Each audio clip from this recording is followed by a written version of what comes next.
I totally understand because I tell artists all the time, they're like, well, where do I get a following from? And I'm thinking, well, if you can't get one in your home, you got an issue. Yeah, that's where you got to start to work at, or go make somewhere else your home and then get one there. Either way, from your home. So, so what is one of your main goals? That you'd like to accomplish. And my main goal is to get comfortable. My main thing, I'm just trying to get comfortable. Like, comfortable to the point, like I said, all my people can eat though. Like, I don't want it to just be me. I don't want it to just be me, because I can live that life right now. I ain't got to do music to live that life. I wanted to be all the people around me supporting me, all us to kick back, wake up days in a row and not have to think about nothing, and everything's still alright. I don't want them to have to worry about no bills. I don't want them to have to worry about who gonna do this over here. They gotta run and take care of it. If they run and take care of something, it's business that they own it, or they running a whole entire hotel or something like that. Like, I want everybody to be straight. That's my goal in life. All the people close around me, and I want to be able to get back. You know what I mean? Throw basketball tournaments out the projects or something like that, where there don't be no shooting. Put some money out, let people win something, let people get something out of something. So, I mean, well, how do you feel about these rappers out there that talk about things that they don't have and talk about things that they don't have no idea what it's about? Like What it is, I ain't never been through it. I mean, and actually, I'm around it. I see it. Like I said, I done met so many rappers. I done seen so much, man. But me, as far as my personal feelings towards it, if that's how they choose to make their music, that's how they choose to make their music. I can't tear another man down for doing whatever he doing. So, I mean, if that's them, that's them. But my thing is just to the listeners, like, don't just because these rappers saying that, don't think that's what you supposed to do and run out there and go do something crazy. You know what I mean? Or try to go slang dope. It's crazy. Some of these people, they they come from a good household. They decide they want to slang dope for what? That ain't the purpose of the people that's doing it in the hood. Like, my uncle, man, he doing Fed time right now. If you listen to the song, that's what it said in the beginning. My uncle doing Fed time. We came up out the projects, our Oldie Pop projects, man. That man, it is 19 of us in one of those project homes, man. Grandma and granddad, 8 uncles and aunts, they grandkids. You know what I'm saying? First cousins, sisters. Yeah, like that ain't that. It's serious. When we came, so my uncle did that to change our life situation, and he did. So shout out to Kevin Freeman. But a lot of these people, man, they coming up in a good life already. They want to slang dope. They just trying to be cool or something. I don't know. I mean, I think it's stupid, honestly, if that's the route they taking. But for the people that just make the music, just to make music, just to get that sound that they looking for, I mean, that's them. That's what they like to do. I can't knock that. And the general public like it. So, I mean, at the end of the day, they make something you probably could dance to or bop to, or I don't know, ride in the car and smoke dope to. What kind of influence do you believe, as a, hip hop artist, do you believe that the music can actually, do to the brain or, to the people? And yeah, it definitely, it for one, I think music now is dumbing people down because all the talent that's coming out is, I mean, they make good songs. Like, if you listen to the song, they got a song out now called No Flex. It's a 15-year-old and a 16-year-old. They ain't saying too much. I mean, you know what I mean? It's easy. They ain't saying too much. But if you listen, it's a catchy tune. It's a catchy little tune. And to society, the next rappers that's coming along, they ain't going to use their brain to think hard to write rap. The metaphors and all that, that's for the battle rappers. The battle rappers, they got to use a good vocabulary sometimes, you know what I mean? Stuff like that. Think of witty ways to say something. But the regular rappers now, they can keep it basic as 1, 2, 3, ABC. It's just that simple. Don't you think that some of the people out there are getting, tired of it? It was kind of a lot of, you run across a lot of people who, like, you, don't get me wrong, you still got some rappers out there who still rapping. Like, you got the J. Cole's and your Wale's and what's the guy with MMG? He just shot a video in over here in Chesapeake too. Staley or something like that. Yeah, he rapping. Yeah, I mean, there's a few of them out there that's still saying some stuff, and they trying to make it come back. You even got a lot of local rappers who like, you know, they want to hear somebody really rap something, cause that's when talent was around. Like back in the day, you go back 10 years ago when Lloyd Banks was coming out, Fabulous was doing this thing, Jadakiss, you had Cassidy. That's when a person had to know how to rap. If you was out back then talking about we gonna do this and we gonna like that, won't necessarily about to just fly. You won't get on no mixtapes like that. Like that wasn't a mixtape back then.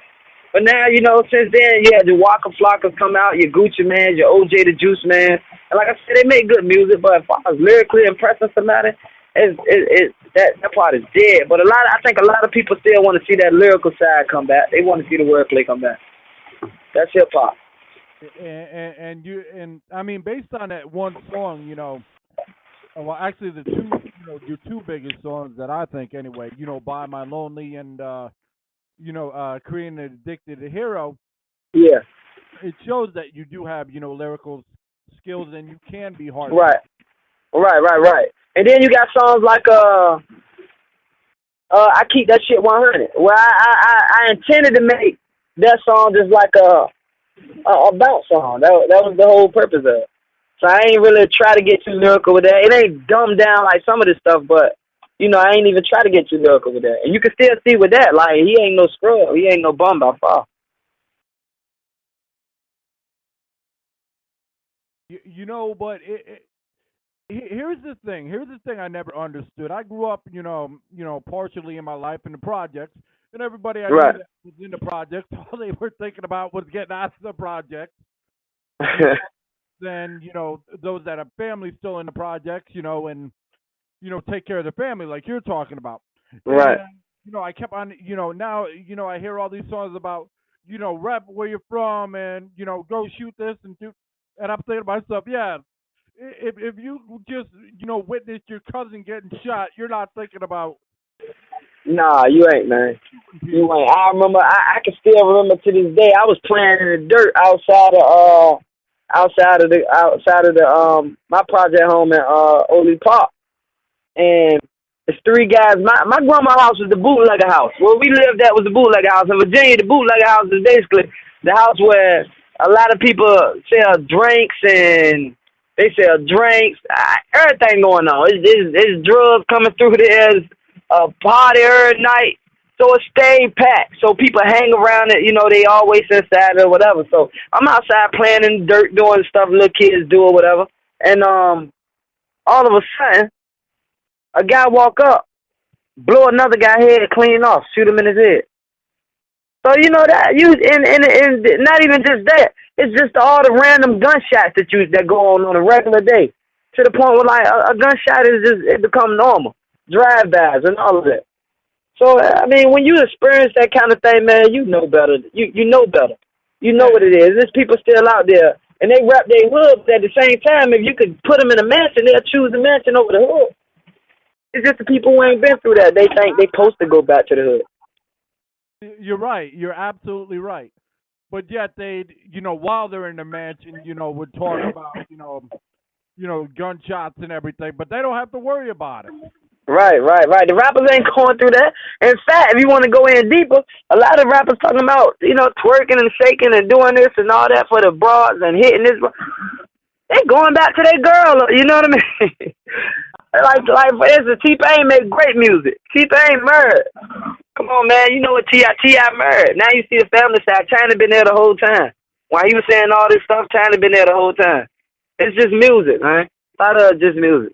Well, I will give, you know, T.I. some credit, though, because he did come up with the song, you know, Rubber Band Man, which told people, you know, you think it's easy to do dope and oh yeah, definitely. No, T.I. is one of the rappers who actually I feel is versatile.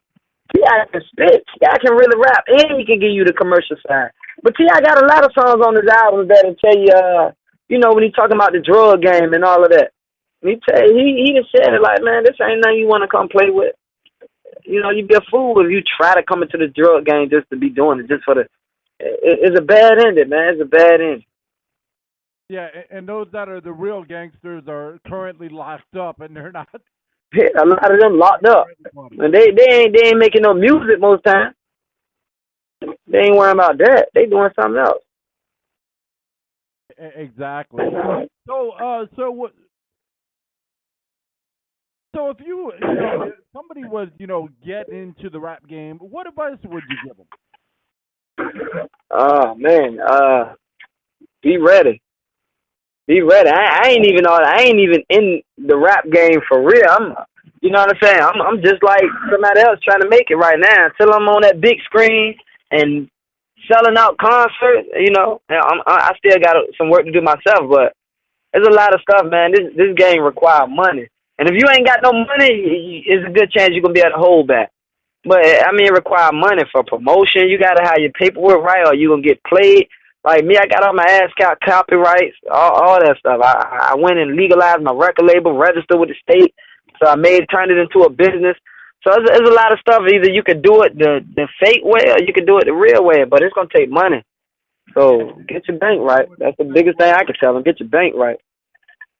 If you do it the fake way, the minute somebody who does it the right way sees that, they're gonna shut you Yeah, down.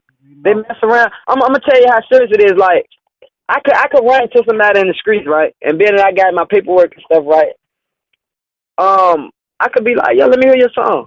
They could give me an original song, and 30 minutes from then, they don't own their song. I own it, and I could be like, yeah, this hot. Go ahead, you should push this, and they can get it played on the radio. They do all this pushing. Little do they know I'm getting a royalty check behind it, because they ain't do their paperwork right.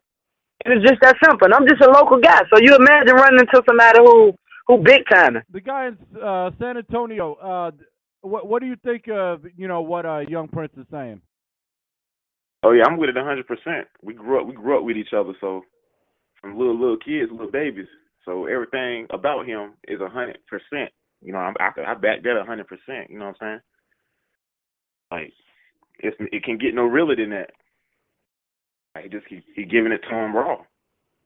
Exactly, and once again, the fact that he doesn't have to do this but chooses to do this, shows his character. It shows that he actually cares about something rather than, hey, I'm trying to make money.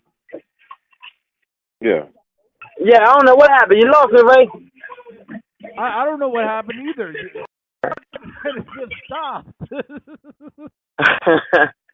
That cell phone sometimes. Yeah, I'm back like I never left, though. All right, so, your boy from San Antonio was saying everything that you're saying, 100 and everything. Yeah, definitely. So you were talking about how serious it is, in the rap game. Why don't you elaborate a little more on that? So, Right. That don't Hello. know. Hit me with that question again, Ray. Sure. Why don't you elaborate a little bit about, the people that, that take this like dead serious, this game, and how serious somebody can be, and why you have to have your paper right. And you have to have Oh yeah, like I was saying, as far as I guess I got cut off. As far as with the money thing, like if I had to give any major advice, it'd probably just be get your bank right, because like if you ain't got your paperwork right, you could get somebody like me, and I'm local. Like I was saying, Lord forbid you run into somebody like Puffy who really wants your music, but you run into me and you give me your music, and I'm like, yo, this hot. You give me 30 minutes with your CD that you gave me with your song on it, and I'm gonna own your music. I'm gonna go back to my studio, get on the computer, and I'm gonna copyright your song. I'm gonna register with ASCAP that I made it, and you ain't gonna have no percentage of it. Then when I talk, you gonna be like, yo, you need to push that, get it on the radio. So now I got a free street team, because you and your people out there running, promoting it. It's you, but I own it. And then you might have it on the radio and all that, and I'm getting the royalty check from it, because you ain't have your paperwork right. It's like, it's that serious. Like, the music shops is out there. You got people who make money off this music thing, and if you ain't got your paperwork right, they're going to make your money off this music thing, when you could be making your own money. So, I mean, my biggest advice would be get your bank right and take care of your paperwork. That's a major thing. And why don't you share a story of somebody, that said, how your music or a song that they heard, really touched their life or impacted their life? Well, a lot with, like, Facebook. A lot with Facebook. Like I done had people share and be like, "Yo, this real." They comments be like,